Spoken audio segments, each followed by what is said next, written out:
ഒന്ന് മാറി നിന്ന് പുറത്തൊക്കെ പിന്നെ പൊതുപ്പിക്കാം. മോനെ ഉണ്ണികൃഷ്ണ, ഞാൻ ഗോവിന്ദൻ നായരെ നിന്റെ വീട്ടിൽ പോയിരുന്നു. എന്റെ വീട്ടിലേക്കോ? എന്തിന്? നിന്നെ കൂട്ടിക്കൊണ്ടുപോവാൻ. ഒരു വലിയ യാഗത്തിന്റെ തലപ്പത്തിരിക്കാൻ ശ്രേഷ്ഠന്മാർ വേറെ ഉണ്ടെങ്കിലും പ്രശ്നവശ വിധി നിനക്കല്ലേ. ആള് മാറിപ്പോയതായിരിക്കും. നീ ബ്രഹ്മദത്തൻ നമ്പൂരിയുടെ മകൻ ഉണ്ണികൃഷ്ണനല്ലേ? അതെ, പക്ഷേ ഇനി ഒന്നും പറയണ്ട. ബാക്കിയൊക്കെ തിരുമനസിനടുത്ത് ബോധിപ്പിച്ചാൽ മതി. മാർത്താണ്ട പല്ലിയിലക്കുന്നതിന് മുമ്പ് ഇദ്ദേഹത്തെ പിടിച്ച് വണ്ടി കെട്ട്. എന്നെ വിട്. എന്നെ അങ്ങോട്ട് കൊണ്ടുപോകുന്നേ? ഉദയപുരം കൊട്ടാരത്തിലേക്ക്.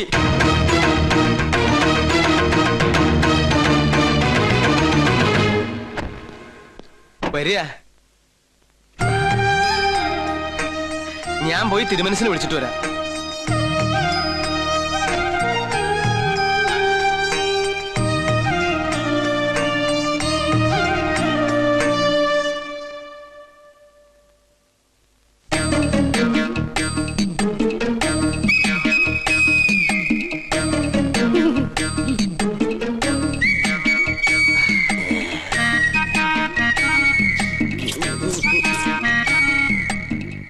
കണ്ടിട്ടൊരു നമ്പൂരിയുടെ ഛായ തോന്നണില്ല. അത് ഞാൻ ദൂരയാത്ര കഴിഞ്ഞ് വരുന്നോണ്ട് തോന്നുന്ന. ഓ, നമ്മളാരാ? നോം പരിശു നമ്പൂരി, പ്രധാന ശാന്തി. ഓ, ഏത് ക്ഷേത്രത്തിലെ പൂജാരിയാ? കുരുക്ഷേത്രത്തിലെ.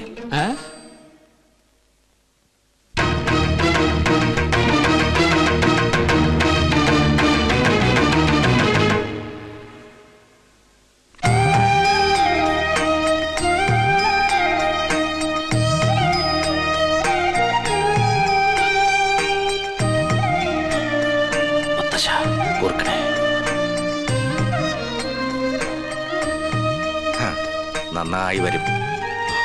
പണ്ട് അച്ഛന്റെ കയ്യും പിടിച്ച് ഈ കൊട്ടാരത്തിലേക്ക് ആദ്യം വന്നത് ഓർമ്മയുണ്ടോ? ഇല്ല, അമ്മ പറഞ്ഞുള്ള അറിവുണ്ട്. അമ്മയോ? അല്ല, അച്ഛൻ പറഞ്ഞിട്ടുള്ള അറിവ്. ഗോന്നാരെ, ഉണ്ണിക്ക് കുടിക്കാൻ എന്തെങ്കിലും കൊടുക്കാൻ പറയൂ. ഗോന്നാരെല്ലാം പറഞ്ഞിട്ടുണ്ടല്ലേ? പൂവ് ദോഷങ്ങൾ കൊണ്ട് വേലിക്കുള്ള തടസ്സങ്ങൾ. ജന്മവശാലുള്ള ദോഷങ്ങളല്ല, ഈ കൊട്ടാരത്തിൽ പിറന്ന മറ്റൊരു ജന്മം വരുത്തി വെച്ച ദോഷങ്ങൾ. ഞാനും പൂർവികരും അറിഞ്ഞോ അറിയാതെയോ ചെയ്തു പോയ സകല തെറ്റിനും മാപ്പ് പറഞ്ഞ് എന്റെ കൊച്ചുമകൾക്ക് വേണ്ടി ഒരു പ്രായശ്ചിത്തം. സ്വയംവരയാഗത്തിന്റെ പേരിൽ അത്രയുള്ളൂ. എനിക്കും ഈ പൂജയില് വലിയ നിശ്ചയില്ല. സംഗീതത്തിലാണ് താല്പര്യം അല്ലേ? താൻ യജമാന സ്ഥാനത്ത് ഇരുന്നാ മതിയിടോ. തമ്പുരാനെ, പൂജ അറിയാത്ത ആളെ കൊണ്ട് പൂജ ചെയ്യിച്ചാൽ അത് പൂജയെ ബാധിക്കും. ഉണ്ണികൃഷ്ണന്റെ മനസ്സും ശരീരവും പ്രാർത്ഥനയും മാത്രം മതി ഇവിടെ. കർമ്മങ്ങൾ ചെയ്യാൻ നമ്പൂതിരിമാരിൽ പ്രഗത്ഭന്മാരുണ്ടല്ലോ. വരിക. നിന്റെ കോളേജിൽ നിന്ന് ഒരുത്തം വന്നിരിക്കണു അപ്പുറത്ത്. ആര്? ഉണ്ണികൃഷ്ണൻ നമ്പൂരി. ഉണ്ണികൃഷ്ണൻ നമ്പൂരിയോ? നമ്മുടെ ഗോപികയുടെ സ്വയംവര പൂജ നടത്താൻ വേണ്ടി കൊണ്ടുവന്നതാ. നിന്നെ പരിചയമുണ്ടോന്ന് ചോദിക്കാനും ഞാൻ മറന്നു. എന്താ? ഹായ് പുഷ്പം. ഇതിന്റെ വീക്ക്നെസ്സാ. ആർട്ടിഫിഷ്യൽ ഫ്ലവേഴ്സ് അങ്ങ് വെച്ചേക്കോ. ഒറിജിനൽ വെക്കണേ. ഇങ്ങോട്ട് കൊണ്ടുവരിക. തിരുമേനി എന്താ പിന്നീ കിടന്ന് ഇങ്ങനെ തിരിഞ്ഞു കളിക്കണേ? മുന്നിലേക്ക് ഇങ്ങോട്ട് വരൂ. ഇതാണ് ഉണ്ണികൃഷ്ണൻ നമ്പൂതിരി. ഉണ്ണികൃഷ്ണൻ നീ അറിയില്ല? ഒരേ കോളേജിൽ പഠിക്കുന്നവരാകുമ്പോ അറിയുന്നു കരുതി. അസലായിട്ട് പാടും. തഞ്ചാവൂര് സംഗീതോത്സവത്തിന് പാട്ട് കേട്ടു. ബഹുകേമം. ഒരു പിടിവലി നടത്തിയിട്ടാ കൂടെ പോന്നേ. നോക്കി നിൽക്കാണ്ട് അങ്ങോട്ട് കൊടുക്കുക. വേണ്ടായിരുന്നു. എന്റെ കൊച്ചുമോള. ഏയ്, അങ്ങനൊന്നുമില്ല. ആയിക്കോട്ടെ, നീ അങ്ങോട്ട് ചെല്ലേ. പോകുന്നേരെ ഉണ്ണിക്ക് വേണ്ട സൗകര്യങ്ങൾ എന്താണെന്ന് വെച്ചാ കൊടുക്ക.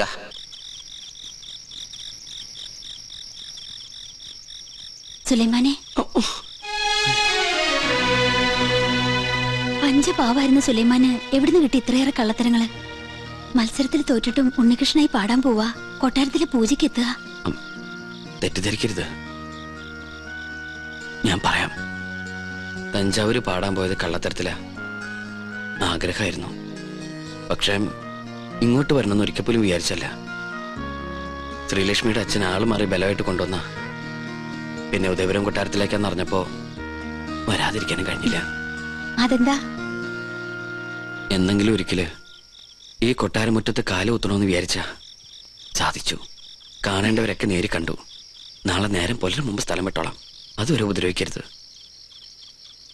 പോകാൻ സമ്മതിച്ചില്ലെങ്കിലോ? ജാതിയിലും മതത്തിലൊന്നും എനിക്ക് വിശ്വാസമില്ല. ഈശ്വരനെ മനസ്സിൽ ധ്യാനിച്ച് തെറ്റു പൊറുക്കണേന്നും പറഞ്ഞ് പൂജാരിയെ നിന്നോളൂ. പൂജാ പുസ്തകങ്ങളൊക്കെ ഞാൻ തരാം, വായിച്ചു പഠിക്കേ. ഈ ചങ്ങാതി പൂണലിട്ട് ഒരു നമ്പൂരിക്കുട്ടിയെ കണ്ടോണ്ടിരിക്കാൻ എനിക്കിഷ്ടാ. അപ്പം ഇവിടെ കൂടല്ലേ?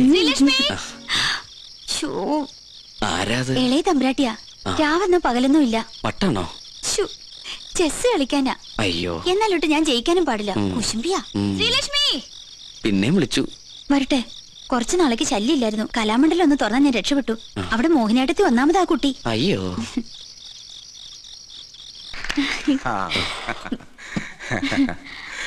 കൊള്ളാമോളെ, കണ്ടോടോ.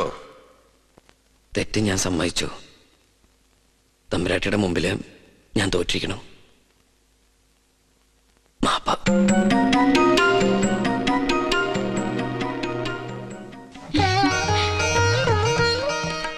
എന്റെ മോക്ക് മുത്തച്ഛന്റെ സമ്മാനം.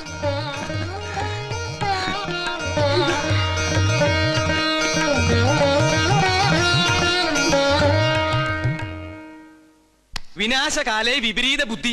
ആ കുട്ടിയോട് മത്സരിക്കണ്ടെന്ന് പച്ച മലയാളത്തിൽ ഞാൻ പറഞ്ഞതല്ലേ? ഇപ്പൊ നാണം കിട്ടില്ലേ? വാചകടിയൊക്കെ കേട്ടപ്പോ നോന്നിരിച്ചു. ഇയാളെ സംഗീതം അങ്ങോട്ട് അരച്ച് കളിക്ക് കുടിച്ചിരിക്കണം. ആര്? അയാളെ വിളിച്ചത്. അപ്പൊ അയാളെ വിളിക്കൂ. ഇയാള് ചെയ്യണ ഒരു കർമ്മവും വിജയിക്കില്ല. ഇതോടെ ബോധ്യായില്ലോ. നോമൊക്കെയാണ് ഇപ്പൊ തന്നെ കെട്ടും പാടോ മുറുക്കി സ്ഥലം വിട്ടേനെ. അറിയോ എനിക്ക്? ഞാൻ തോറ്റതല്ല, പിന്നെ തോറ്റു കൊടുത്തതാ. തുടർന്ന് പാടാൻ എനിക്ക് അറിയാമല്ലഞ്ഞിട്ടല്ല. പിന്നെന്തേ പാടാഞ്ഞത്? അത് പിന്നെ ഞാൻ വേണ്ടെന്ന് വെച്ചു. അതാ പറഞ്ഞത് പാടാൻ അറിയില്ലാന്ന്. ഇയാൾക്ക് ഇപ്പൊ എന്താ വേണ്ടത്? വീണെടുത്ത് കിടന്ന് ഉരുളരുത്. ഗോപിക തമ്പുരാട്ടിയുടെ സംഗീത ജ്ഞാനത്തിന് മുമ്പിൽ ഇയാൾ വെറും തൃണം ഞാഞ്ഞൂൽ. ആര്? അയാളെ വിളിച്ചത്. അപ്പൊ അയാളെ വിളിക്കൂ. ഞാഞ്ഞൂൽ. ആ കുട്ടി പാടി നിർത്തിയെടുത്തുനിന്ന് ഞാൻ തുടങ്ങാം. ഉണ്ണികൃഷ്ണ, ഞാൻ എന്താണോ ഇപ്പൊ കേട്ടത്? ക്ഷമിക്കണം, ഞാൻ അറിയാതെ. അറിയാതെയോ? അസലായിരിക്കണോ തന്റെ പാട്ട്? ഇത്രയൊക്കെ കയ്യിലുണ്ടായിട്ടും എന്തേ നേരത്തെ പാടിയില്ല? അത് പിന്നെ പറയടോ. ആ കുട്ടി തോറ്റാല് ഈ കൊട്ടാരം തോറ്റ പോലെയല്ലേ? ഗോപികയുടെ സന്തോഷമല്ലേ എല്ലാവർക്കും വേണ്ടത്? ആ കുട്ടിക്ക് നന്മയുണ്ടാവാനല്ലേ ഈ പൂജയും യാഗമൊക്കെ ചെയ്യാൻ എന്നെ കൊണ്ടുവന്ന്. ഞാനായിട്ട് ആ കുട്ടിയെ വിഷമിപ്പിക്കാൻ പാടില്ല. വലിയവനാടോ താൻ, ഈശ്വരാനുഗ്രഹമുള്ളവൻ. നന്നായി വരട്ടെ. അഹങ്കാരം കാണിച്ചതിന് ശബയ്ക്കൊന്നും ഭയം ഉണ്ടായിരുന്നു. എനിക്ക് സന്തോഷായി മുത്തശ്ശ. താൻ എന്താ വിളിച്ചേ? മുത്തശ്ശന്നോ? മുത്തച്ഛൻ അത്രേ. മുത്തച്ഛൻ? ആരുടെ മുത്തച്ഛൻ? തമ്പുരാന്റെ കോപം അറിയോ തനിക്ക്? നാവടക്കുക. അടക്കി. അറിയാതെയാണെങ്കിലും ആദ്യമായിട്ട് എന്നെ നാവെടുത്ത് വിളിച്ചത് മുത്തശ്ശന്നല്ലേ? ഇനി അങ്ങനെ തന്നെ വിളിച്ചാ മതി. ഞാൻ കണ്ടിട്ടില്ലെങ്കിലും തന്റെ പ്രായമുള്ള ഒരു കൊച്ചുമോൻ എനിക്കുണ്ട്. പേര് പോലും അറിയില്ല, ആരോടും ചോദിച്ചിട്ടുമില്ല. ഞാൻ പറഞ്ഞിട്ടില്ലേ കൊട്ടാരത്തിൽ നിന്ന് ഇറങ്ങിപ്പോയ ഒരു മകളെ കുറിച്ച്? അവളുടെ മകൻ. അവരെയൊക്കെ കാണണമെന്ന് തോന്നിയിട്ടില്ലേ മുത്തശ്ശന്? മോഹം ഇല്ലാണ്ടിരിക്കുവോ? ഒരു വശത്ത് സ്നേഹം തോന്നുമ്പോ മറുഭാഗം ചിന്തിക്കും. മനസാക്ഷിയില്ലാതെ വരുത്തി വെച്ച അപമാനം അന്നേരം എല്ലാം മറക്കും. ജാതിയുടെ മതിൽക്കെട്ടുകൾ പൊളിഞ്ഞു വീണ കാലം വരും. അന്നൊന്നിക്കും എല്ലാരും. പക്ഷെ അന്ന് ജീവിച്ചിരിക്കുവോ?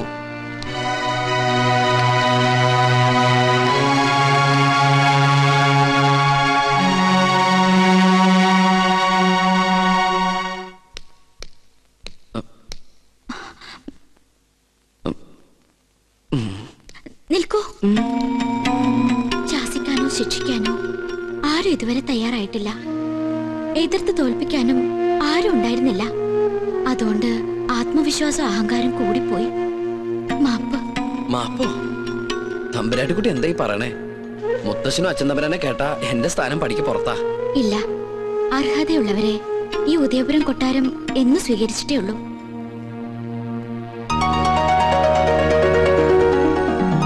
എന്റെ വിജയത്തിന് മുത്തശ്ശൻ എനിക്ക് തന്ന സമ്മാനം. ഇതിനുള്ള അവകാശം അങ്ങേക്ക് തന്നെയാ. ഇത് വാങ്ങണം. അയ്യോ, ഞാൻ വാങ്ങൊന്നുമില്ല. എന്തോ ചെറിയ തമാശ അടിച്ച് ഒപ്പിച്ചതിന് ഇത്രയും വലിയ സമ്മാനോ? സമ്മാനായിട്ട് വേണ്ടെങ്കിൽ എന്റെ ദക്ഷിണയായിട്ട് കരുതണം.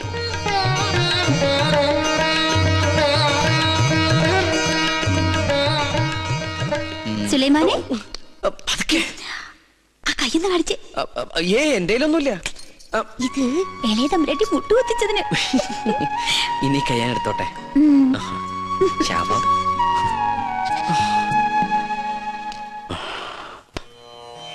41 നാളത്തെ വ്രതാനുഷ്ഠാനങ്ങൾ. പ്രഭാതത്തിൽ ദിനവും ഗണപതി ഹോമം, ഭഗവതി സേവ. അതിനുശേഷം ദേവീദേവന്മാർ യാഗത്തിന് ഇഷ്ടഭാവത്തിൽ വരുന്നുവെന്ന് പ്രശ്നവശാൽ കണ്ടാൽ യാഗം തുടങ്ങാം. മനസ്സിലാവുണ്ടോ ഉണ്ണികൃഷ്ണൻ നമ്പൂരിക്ക്? ആ തിരുമംഗലത്ത് തിരുമേനി 21 പരികർമ്മികളോടൊപ്പം ഇങ്ങോട്ടേക്ക് പുറപ്പെട്ട് കഴിഞ്ഞു. സ്വീകരിക്കാൻ വേണ്ട ഏർപ്പാടുകൾ ഉടനെ ചെയ്യാം. ഒന്നിനും ഒരു കുറവുണ്ടാവരുത്. കോപത്തിൽ ദുർവാസാവിന് തുല്യനാ അദ്ദേഹം.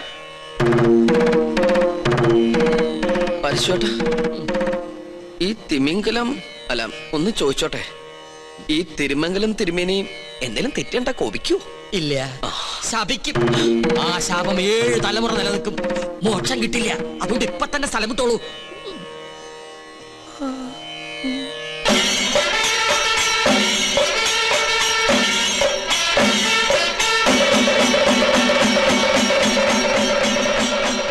യാഗഫലം വേണ്ടത് ഈ കുട്ടിക്കാണല്ലേ? അതെ.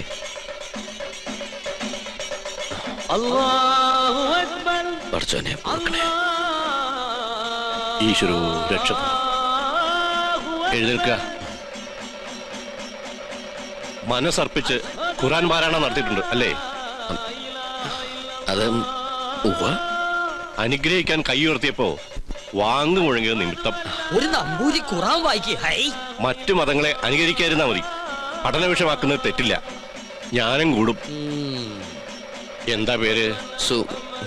ഉണ്ണികൃഷ്ണൻ നമ്പൂതിരി. കേട്ടിരിക്കണു? ആണോ?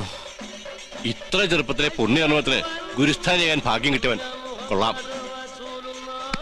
നിന്നെ എനിക്ക് ബോധ്യായി. എവിടെയാ യാഗസ്ഥലം?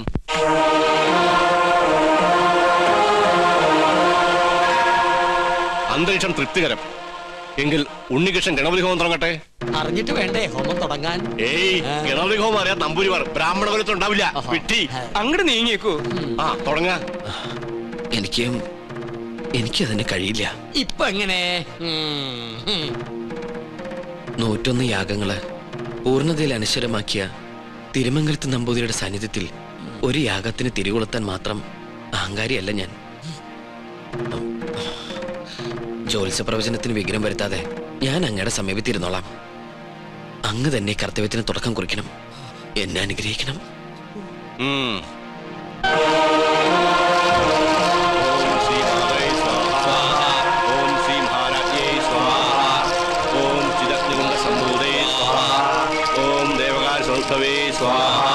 ഓം ഉദ്ധാന സഹസ്രാവേ സ്വാഹ.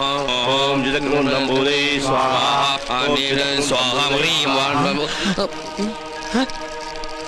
മന്ത്രം ചൊല്ലി പെഴു വെച്ചിരിക്കണു. അങ്ങോട്ട് മാറി നിൽക്കുക. അദ്ദേഹം പറഞ്ഞത് കേട്ടില്ലേ? എണീറ്റ് പോവാ. ഹൈ, അശ്രീകരെ ഇറങ്ങി പോവാ. യാഗത്തിന് ശേഷം കുടുംബത്തിൽ സകല ഐശ്വര്യങ്ങളും ഉണ്ടാകുമെന്നതിനാൽ ക്ഷുദ്രശക്തികൾ അതിനെ തടസ്സപ്പെടുത്താൻ ശ്രമിക്കും.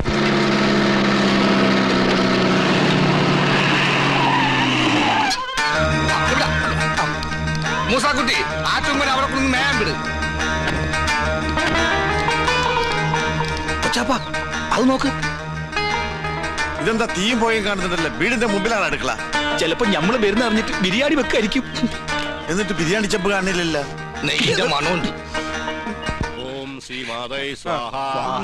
ഓം ശ്രീ മഹാരാജ്ഞേ കോഴി സംഭൂതൈ സ്വാഹ. അങ്ങോട്ട് ചെല്ലാൻ. ഓം ദേവകാൽ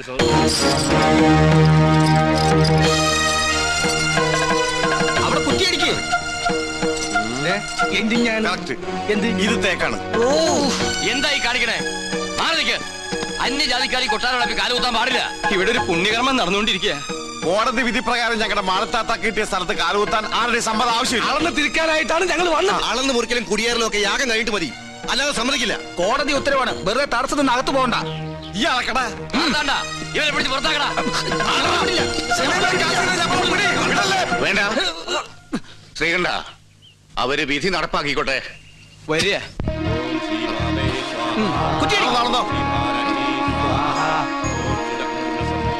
ബിരിയാണി റെഡിയായി നോക്കാം.